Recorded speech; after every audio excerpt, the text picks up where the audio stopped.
Hello guys, welcome back to my channel. और अब मैं क्या ही बोलूँ, मतलब इस चैनल पे मेरी वीडियो आ रही है पूरे के पूरे 29, मतलब 1 महीना ही हो गया है। मतलब 1 महीने बाद मैं इस चैनल पे वीडियो डाल रही हूँ। मतलब देखो कितनी इर्रेस्पॉन्सिबल पर्सन हूँ मैं, आप देख सकते हैं, मतलब पूछो मत।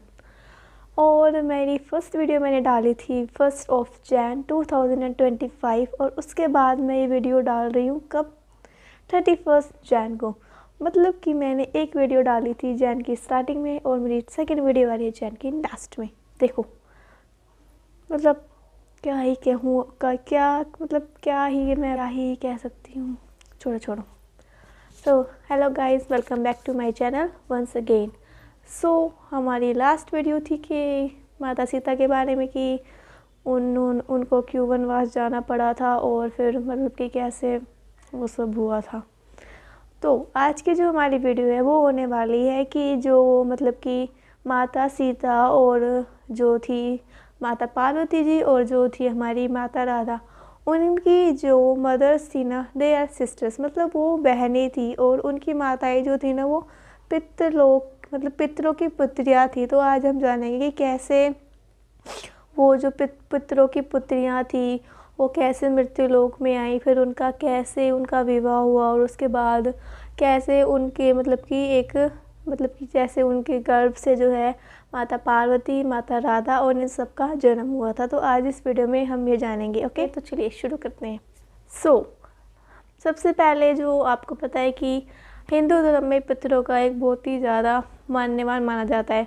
मतलब कि जैसे कि आप जानते हैं कि हमारे पितृ पक्ष भी होते हैं, पितृ दोष भी होते हैं और जैसे श्राद्ध वगैरह होते हैं। मतलब कि जो हमारे पूर्वज है ना, जब उनकी मृत्यु हो जाती है तो उन्हें ना पितृलोक ले जाया जाता है। और मतलब जो भी जिन्होंने अच्छे कर्म किए होते हैं, जिनके मतलब कि बच्चे अच्छे होते हैं या जिन्होंने अच्छे कर्म किए होते हैं, उनको पितृलोक में ले जाकर उनके ठाट बाट से रहते हैं और अच्छा जीवन व्यतीत करते हैं।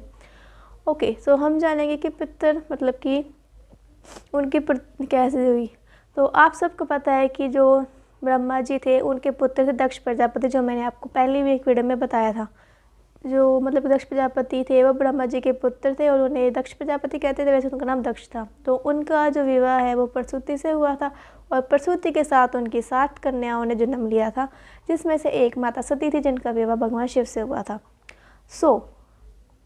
क्या हुआ था कि जो माता प्रसूति थी ना, उनकी उख से 60 पुत्रियों में से जो एक पुत्री थी ना, उसका नाम था स्वधा।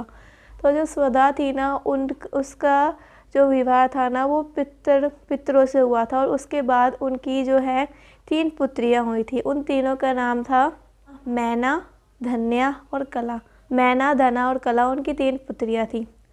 और उनकी मतलब कि उनकी जो 3 पुत्रियाँ थी ना बहुत ज़्यादा ही गुणवान, सुंदर और मतलब कि वो बहुत गुणकारी पुत्रियाँ थी। तो एक दिन क्या हुआ कि जब उनकी तीनों पुत्रियाँ तो थी, एक दिन जो उनकी तीनों पुत्रियाँ थी ना वो ऐसे पितृलोक में मतलब कि घूम रही थी और उस समय ना बहुत ही जो ऋषिवर थे ना वो पितृलोक में आए थे भ्रमण करने के लिए।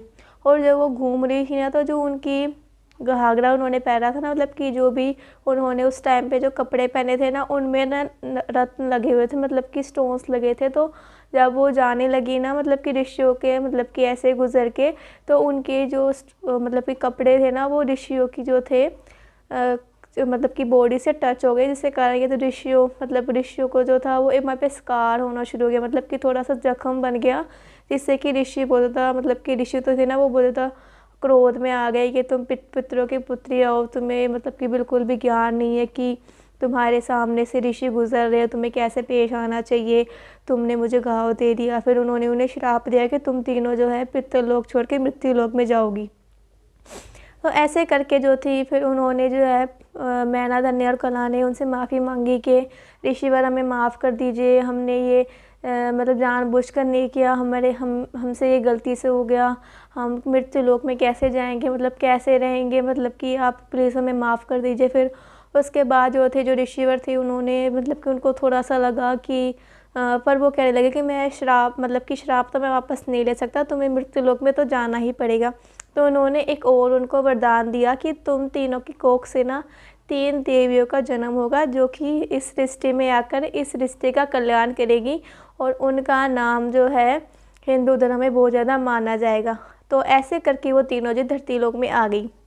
तो जो पहली थी वो थी मैना। जो मैना थी वो मैनावती बनी और उनकी कोख से माता पार्वती जी ने जन्म लिया। तो जो मैना थी ना, उनका विवाह हिमालय राज से हुआ और उसके बाद उनकी एक पुत्री हुई जिसका नाम था पार्वती जी। आप सभी को जानते हैं। फिर पार्वती जी का भगवान शिव से विवाह हुआ। 3 पुत्रियाँ थी जो पितरों की पुत्रियों की कोख से पैदा हुई थी। मैना, धन्या और कला जो थी मैनावती, सुनैना और कीर्ति बनी और उनकी कोख से पार्वती जी और सीता जी और राधा जी ने जन्म लिया। तो ये थी आज की स्टोरी। वैसे सब जानते हैं कि अगर आप देखोगे ना कि मतलब कि राधा और सीता और माता पार्वती जी के पूर्वज उनके नाना जी है, तो वो हर मतलब सब में भी लेखा आता है कि उनके जो नाना है ना वो पितर है। तो मतलब सब जानते हैं कि इन मतलब कि जो सीता माता उनकी वो माँ थी, मतलब कि इन सब मतलब गॉडेस की जो मदर थी वो उनको सबको पता उनका नाम, पर उनको ये नहीं पता कि वो पितरों की पुत्रियाँ थी।